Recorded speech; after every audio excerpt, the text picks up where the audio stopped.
Hey everybody. Everybody. There's nobody watching this. There's nobody here. Um, we're going to talk about East Idaho.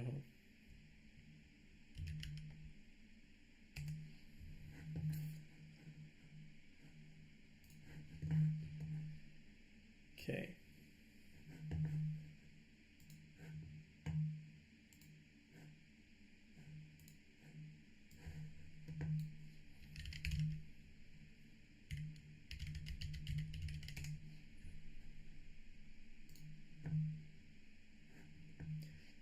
I was born and raised in East Idaho. Idaho is part of the lower 48 states.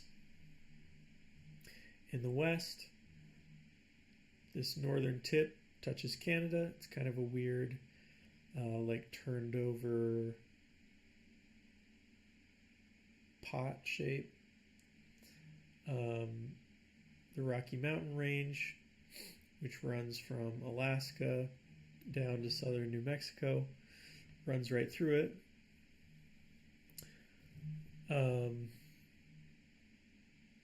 And I grew up here.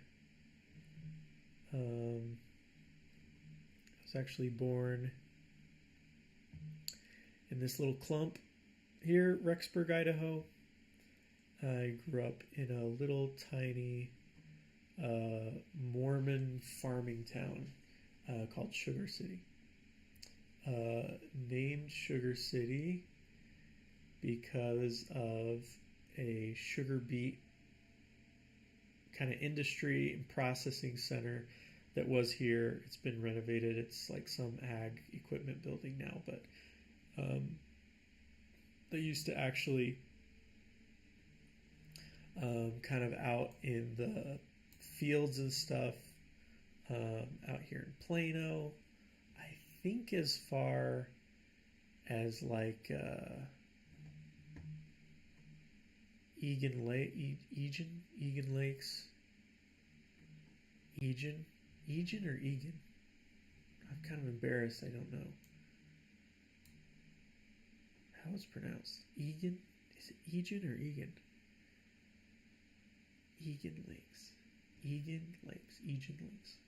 Well, it's not important, I guess.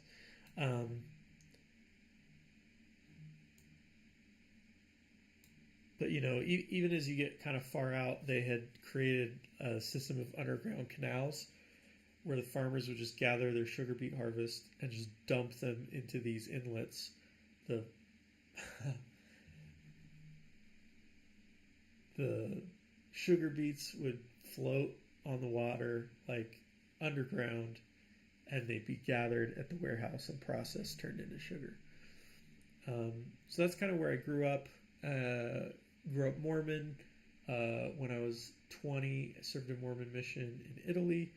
And then I came back, went to school at Brigham Young University, Idaho in Rexburg. And then when I graduated and was first working as an engineer, I moved here to Idaho Falls.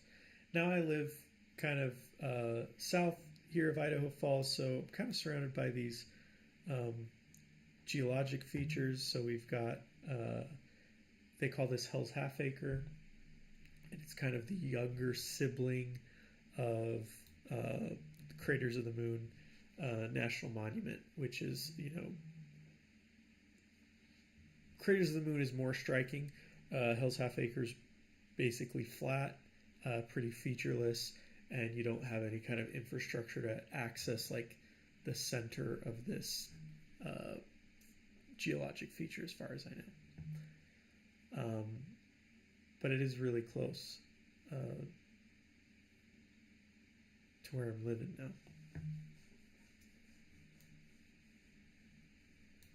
And yeah, I married a lady who's from the same ecoregion, the Snake River Plain. She's from Boise, and we met at school in Rexburg.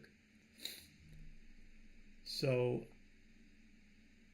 very much from this area, fed on the potatoes that grew in the volcanic soil of this plain. I'm not a geologist or geographer or a historian or anything. I'm just interested suddenly in the history of the place where I grew up, and I figured I would just record myself, probably mostly Googling stuff, and learning more about this area, specifically East Idaho. So I think, one of the things that is pretty interesting, I have a younger brother who's studying geology right now and getting his bachelor's degree at the same school at BYU, Idaho, in Rexburg. I think he's about a year from being done. So he kind of was talking me through what is interesting geologically about this area. So you've got the Rockies that run from Clear Pier in Alaska all the way down to southern Mexico. And obvious, you can see on the map, the white snow-capped peaks, and also just kind of the weird topology here, in contrast to the entire Midwest, which is basically featureless, and then you have these low, whatever, Appalachians or whatever on the East Coast. But really, it's just an area of super interesting topology, and you have this sort of prominent break in the pattern of tall, young peaks in the Snake River Valley, in the Snake River Plain. So,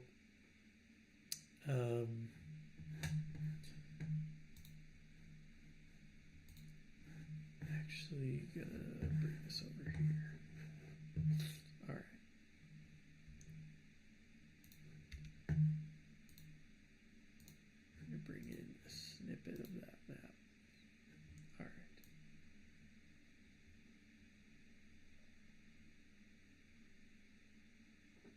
So yeah, this is just zoomed in on the Idaho part.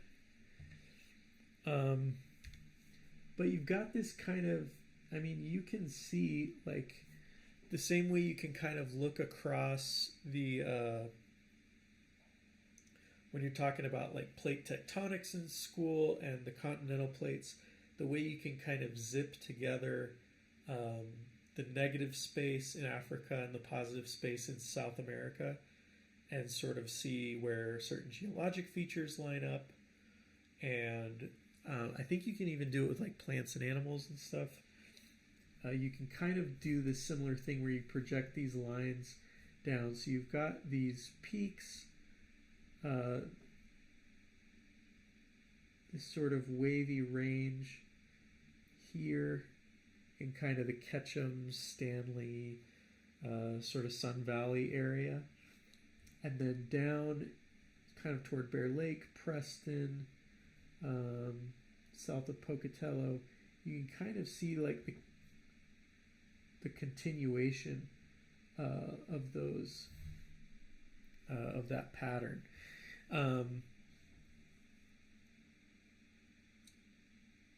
Which kind of suggests that these at one time, that there were just continuous peaks, sort of these, I don't know if you'd call them striated, or that these lines of peaks would basically continue down there. So the Snake River Plain, kind of roughly, this is not exactly where like the ecoregion is drawn. But you can kind of see the break in the mountainous features there. And then, I guess kind of interestingly, and this actually matters, you've got Yellowstone. Yellowstone National Park, I think, comes into Idaho a little bit, goes a little bit up into Montana, but it's kind of this area here. Yellowstone Lake right here. So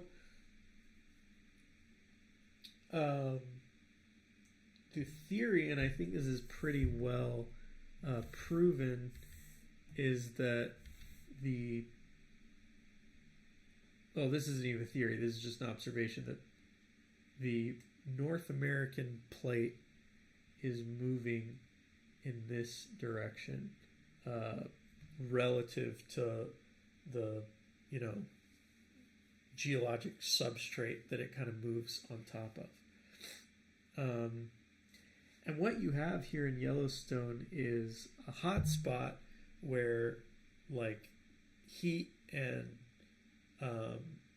like volcanic geologic energy kind of funnels up and is expressed on the surface from the deeper like levels below the crust.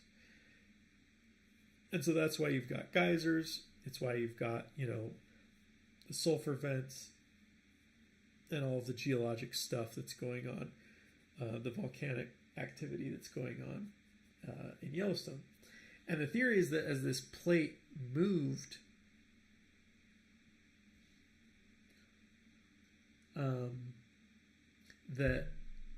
that same kind, like Yellowstone-like activity that is an expression of that hot spot was actually expressed, along the path that the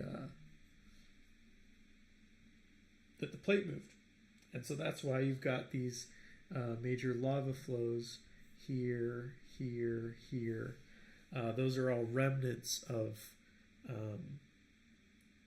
that hot spot as it moved through, or rather as, it stayed in one place. As the plate moved over it, you have kind of the leftovers. And that's also why you have the break here in the in this sort of these mountainous ridges, is that as the at sometimes like liquid magma that you see, but just like as you have that disruption to sort of the substructure of the surface of that plate, that it's kind of expresses itself, and then it kind of removes the foundation for all of that, for the Rocky Mountain kind of features there. So as the plate, moves over the hot spot, it's not like literally as simple as it's just melting it, but if you viewed it, from space and like zoomed up, it would look like, that there's just like kind of a hot spot that's melting the kind of surface features there. And I actually don't know why the plate, because I think there's pretty strong evidence. I mean, it gets a little hazier as you move further and further back in time, like when that hot spot actually arose. But you do see, if you do like, samples and everything, you find kind of like the basalt and everything that indicates that volcanic transport to the surface. You find it like kind of all down here. But it gets hazier and hazier like the further spatially and in time you go, trying to decide where exactly the path of that hotspot was. Or rather where the path of the plate as it moved over that hotspot. I'm not exactly sure why the plane kind of continues in this oxbow. I don't know if that's just a result of the river, or if this really is just the boundary of like the mountainous feature here or something. I don't know why there's like a continuation of the plane when, it's not like that's the path that the plate took over the hot spot. So I don't know. But you do have some pretty interesting and unique features of this area because of that. So you've got this super high content, obviously, density of volcanic soil, and that makes the soil hospitable or inhospitable to certain crops.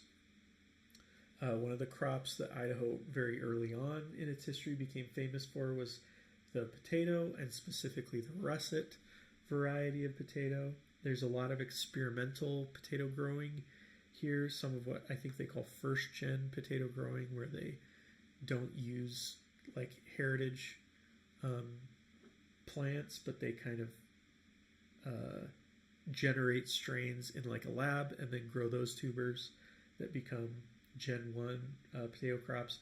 I mean, you've got a lot of different ones, and you know, we grow a lot of malt barley, wheat, hay, kind of like the breadbasket variety crops as well. But we're famous for potatoes because what I've heard is that potatoes grow like abnormally well in the soil composition that we have naturally here. I don't know if that's actually true. I could probably Google it.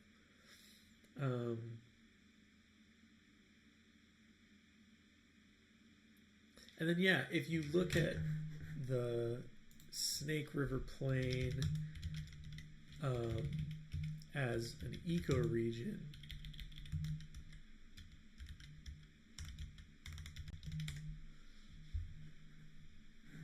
let me pull up this other monitor here.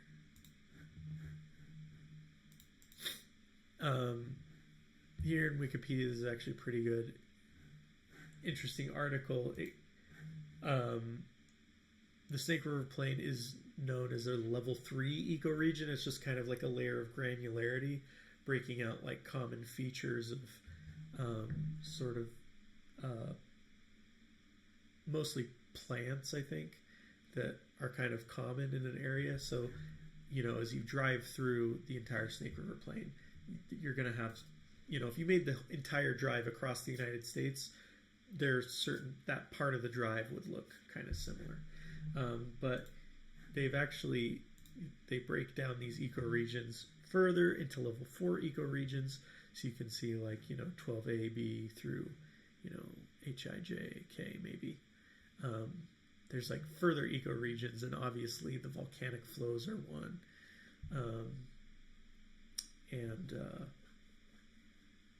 Yeah, so there you do pass a lot of features, and some of them are quite striking as you move through the valley. Like even though this is a flat plain, you have a few volcanic buttes here, you know, west of Idaho Falls in kind of the Arco region. Craters of the Moon is kind of a very unique and wild place, even compared to somewhere like, you know, Yellowstone, where Yellowstone's like a living geologic feature. Craters of the Moon is a dead geologic feature, and there are sections of that monument where there's literally no growth, and it's black rock. It kind of feels like you're on another planet when you're there. And there's also in kind of correspondence with the ecoregion and with the plain, a huge aquifer system. And so you've got kind of the inlet of the aquifer here in sort of the Henry's Lake region, and then, you know, there's a giant underground water system that goes all the way to the end of the Snake River the end of the section that's cutting across Idaho. The Snake River actually travels up here through Washington and is a tributary, or whatever they call it, of the Columbia River that defines the Washington-Oregon border. So there you go.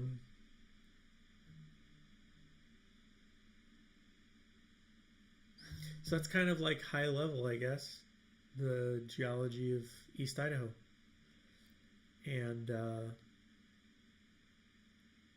yeah, I guess, I mean, I don't know. I need to find this out, but my guess is that the Snake River is a secondary feature because of the low um, elevation created by the volcanic activity. That then you have, a settling point for the Snake River itself and the path of the Snake River. So,